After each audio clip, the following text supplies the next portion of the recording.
string it. Hey, so real quick on Mr. Adler over here, because I got to say this, okay? And I'm gonna say this. I hope it doesn't become a problem, but I'm going to say this because I say things that sometimes become problems for people. So do I. It's okay. Okay. So Stephen and I bowled together recently for the Dio Cancer Fund. That was Stephen awesome. was on my team. Yes. John is usually on the team, but he was on the road at the time. So we brought in this guy named Dave Grohl to fill in for J5. John 5. So we had Dave Grohl, we had Geezer Butler, we had Stephen Adler, we had who else was on? Brent Woods, right there. Brent was on our team, and we had a contest winner, right? So Dave Grohl and I are talking as you're bowling, and we're admiring your bowling form, which was formidable. But Dave Grohl says to me. Dave Grohl turns around. Dave Grohl must have hit me in the ribs about 5 times. And he goes, listen, he goes to me, Adler, dude. He just kept pointing at you and going, Adler. Wow. Fucking Adler, dude. Adler. Stephen owes him money. And no. That's it. And he said, and here's what he said to me. He said to me, and this is Dave Grohl, who's a great drummer in his own right. Greatest. Says to me, I don't care who on the planet, I'm paraphrasing, but I don't care who. He goes, there is nobody on the planet that can play Guns N' Roses songs like that fucking Amen. Thank you. That's so true. I love Dave Grohl. He said it can't be taught.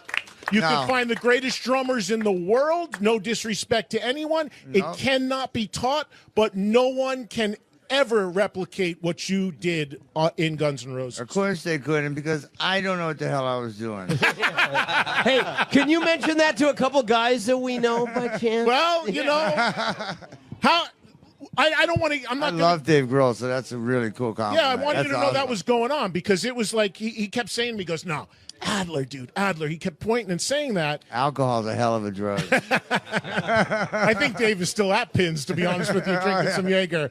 But we had a great time there. And that was a wonderful night. Talk about what you have coming up. Dude, because you know what? Everyone's raving about your new band, man. Oh, I love my new band. In fact, where's Tanya? Hi, darling. Come over here.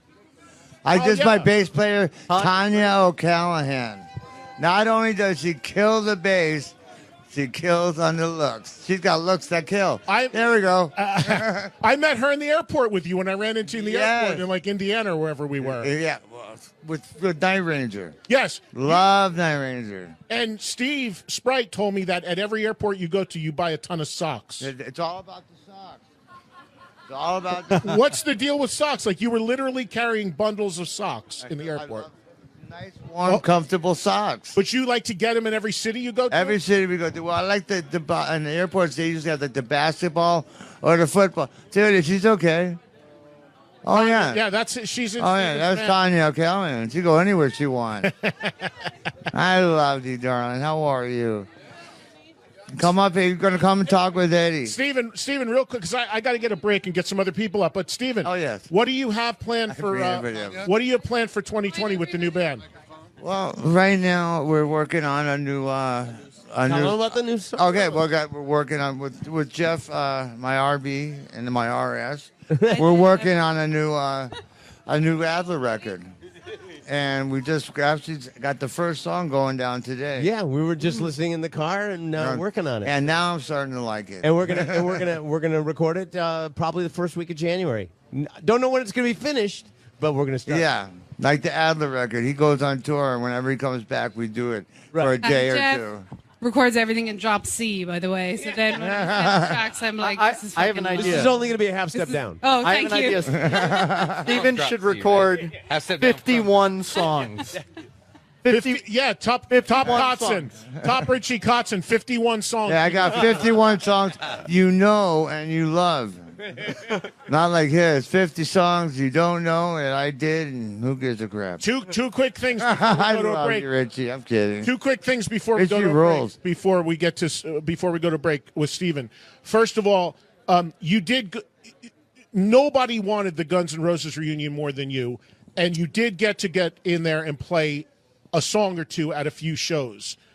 Yes. Yeah. Well, like Freddie Mercury said, 1 year love is better than a lifetime alone. And I had 5 great years, and they let me go up and play a few shows, a couple of songs, and it was really awesome just to be on stage with Slash and Duff and Axl again. It's not exactly what I wanted, but like Freddie said, 1 year of love's better than lifetime alone. And you never know what the future holds, right? And the last thing I want to ask you is, we're here at the Rainbow, man. You also, like Tammy, who was here earlier, synonymous with this scene. You have a great story or memory about this place, the Rainbow, when you were a kid here. I have many stories. And my favorite is still the first time that Mario let us into Rainbow. Me and Slash, we came here. We were like 13. And we came here for like two weeks every day. Every night we come here. And one night Mario came out the kitchen door over there, and there's 2 boxes of bottles, beer bottles and wine bottles. And he says, "Hey, boys, take that over there for me." So we brought him in the back over there, and we came back and said, "You guys want to come in?" And we were, yeah. "Yes, Mr. Magliari." And he said, "Don't call me that. My name's Mario." And we went in, and they had big Coke glasses, little plastic red glasses. And he said he went behind the bar and said, "What do you guys want?" And I said, we didn't know what booze was, what anything was called. So we just went, whatever those guys are having, we'll have. And they turned out to be Long Island iced teas. And it was right in the deep end. I've had a hell of a 3.5 decades here. And you still come here. I still run into you all the time. Yeah, right. And John, you did stuff with Steven, right? Yeah. He played on Back from Good to Be Bad on the album Adler, Back from the Dead. That's right. And funny story is, when I was coming to do the session at Jeff's house, it's pretty hidden. So I was going to with my guitars. I had no eyebrows. You know, I was like, "I'm here to play," and they were like, "No, sorry." And I think Slash did the same thing. Yeah, they both. The same thing. They went to the house next door. My neighbors get surprises all the time. Oh, Slash is at my front door. Hi. Yeah. No, Jeff is down the street. What the my hell? neighbor called me and she said, "That wasn't who I thought it was. He had a fucking top hat on." No way. Slash showed up to the session with the hat on? Oh, yeah. Oh, that's brilliant. That is too good. So, yeah. But no, having John play on the record, and Slash played on the record too, but having John played on it was the biggest honor ever. So much fun. Because I'm telling you people, if Jimi Hendrix was still alive, he would be taking lessons from John. Yeah. Oh, there he you go. would. He'd be going, "How the hell do you do that? Well, show me that." The greatest guitar player ever. One time when all the times John played on that metal show for me, there was one time where I remember I walked up to you and I said, "What do you got planned for this tape?" And he goes, "I'm going to attempt to do something that's never been done on guitar before." And I think you played above the nut or something. Like bending it all and all He's that. so amazing. Like a mad professor over here. He's a genius. He Yeah, really of course he is. The session with him was freaky.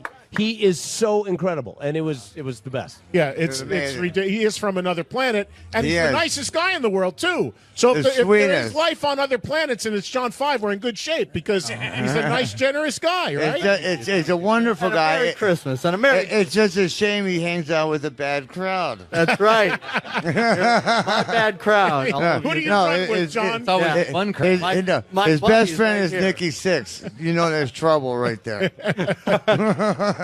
All right, we got to go to a break. So just to go around the horn here, Adler, more dates next year. Oh, we're playing the whiskey. Jeff Pilson, Jeff Pilson. and John 5 has the coolest Instagram. So if you every day it's like wow. Yeah, we covered that. My favorite one was the Ace Frehley mask and the pink bunny outfit. Love it, love you. We could do 10 hours between me, John, and Steven on Kiss Alone on one of these shows, and we will at some point. Next time in L.A., we'll go to the house. I want to do a show from John's Kiss Room. We're going to bring the rig out there and do it. Oh, We'll get weird. We'll get our. You'll be so Steven, blown we're gonna do away. a Kiss roundtable. He's got for the John greatest. I'll get socks for Stevens. Yeah, Kiss socks. Comfortable. Yeah, Kiss Kiss socks. socks. It'll Jeff, be fun. the band is Black Swan, the new band. That's right.